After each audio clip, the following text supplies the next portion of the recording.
Hi Karthik. Hi Kavya.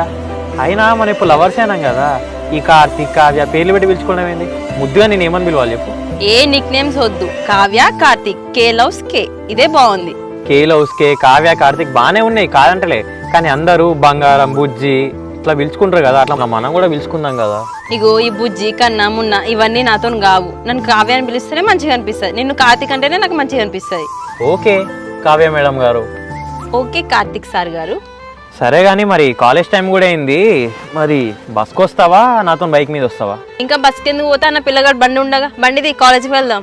ఇగో ముందే చెప్తున్నా, బండి డైరెక్ట్ పోయి భద్రకాళి టెంపుల్ దగ్గర ఆగుతుంది, దాని తర్వాత అటు నుంచి ఏషియన్ శ్రీదేవి మాల్ దగ్గర ఆగుతుంది. ఆలోచించుకో చెప్తున్నా.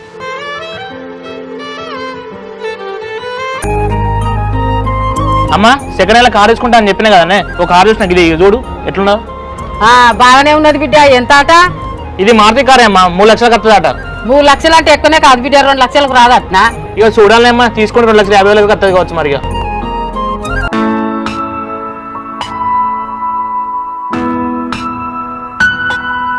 ఏంటి మా బావ వేరే అమ్మాయిని లవ్ చేయడం ఏంటిది అసలు?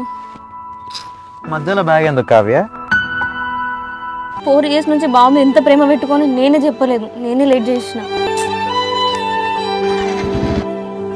ముందే నా ప్రేమ విషయం బావతో చెప్పినా బాగుండు.